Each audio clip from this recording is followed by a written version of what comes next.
So it seems like the cold weather is not letting up anytime soon. As a matter of fact, it's quite the opposite. It's actually getting colder, and it's going to remain cold here until like late February, early March, where we see a glimmer of sunshine. So in today's video, I'm going to be focusing my attention on my 5 favorite cold weather fragrances from Dossier. These are my favorite recreations that the brand has to offer. I'm excited to share this list with you very soon, so make sure to stay tuned.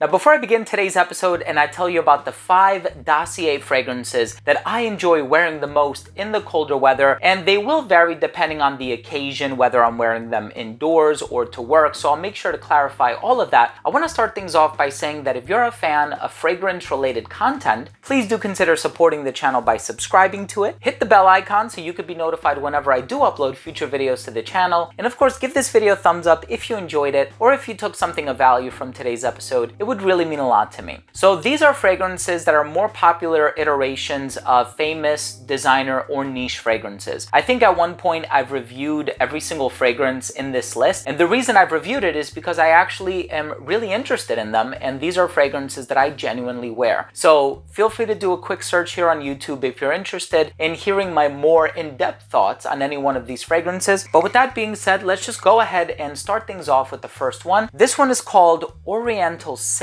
I believe the name has been changed now, but this is their interpretation of Tom Ford's Effin' Fabulous. You guys know what that fragrance is all about. It's a little sweet, it's fruity, it's spicy, it's a leathery fragrance. And as soon as I smelled their interpretation of this Tom Ford scent, I thought to myself, wow, this is really accurate. And thankfully, I actually have 2 bottles of the Tom Ford. I really enjoyed it that much when it first came out, and I saw myself wearing it quite a bit. I have been wearing this one in place of the Tom Ford, and to my discovery, this one will get you by for quite a long time with just a few sprays as well. So you don't need to overdo it. I would say about 5 sprays max, and it will last you a solid 8 hours or so. So that is a great contender and a viable alternative to Tom Ford's Effin' Fabulous. The next fragrance that I want to talk about is called Woody Green Apple. Now, hear me out on this one. This is actually Dossier's take of 1 Million by Paco Rabanne. For whatever reason, I can't locate my bottle of 1 Million. I know where my 1 Million Privé is. I know my 1 Million Intense, I think it is. I know where that is. I know where my Parfum is, but for whatever reason, I haven't been able to find my original 1 Million. So I think eventually I'm just gonna have to bite the bullet and buy myself another bottle of it. So this one,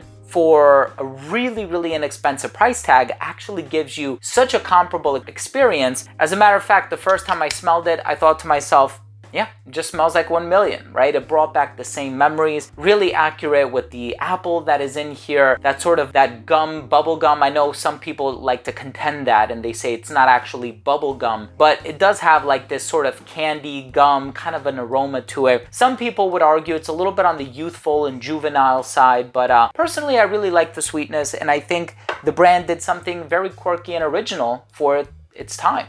So I really do enjoy that one. I also really like this one, and I was looking at the color of the liquid, and it actually got quite a bit darker from the last time that I looked at it. So I'm guessing there is real vanilla used in this. This is Spicy Orchid. So this is their take on Tom Ford's Black Orchid. I do apologize for there being 2 Tom Ford fragrances on this list, or 2 alternatives of Tom Ford fragrances on this list, but I really do enjoy the brand of Tom Ford very much, and I have the original of this one as well. For most of these, I do own the original, or at the very least, I have a decant, which is how I'm able to do that side-by-side comparison to be able to sort of justify, or perhaps even try to quantify what the percentage similarity is between the 2. But this one, of course, has cinnamon, pink pepper, mandarin, ylang-ylang, orchid, plum, sandalwood, vanilla, incense, and patchouli. A great amber fragrance. The incense is not overwhelming. That beautiful sweetness and the orchid heart really drives this composition forward. It's a beautiful fragrance by Tom Ford, and subsequently a great alternative by Dossier as well. We also have Woody Vetiver. Now, this is their take of Vetiver Extraordinaire by Frederic Malle. So this is probably going to be the most expensive fragrance on this list in terms of the original after which the Dossier is modeled. The Vetiver in here smells so classy.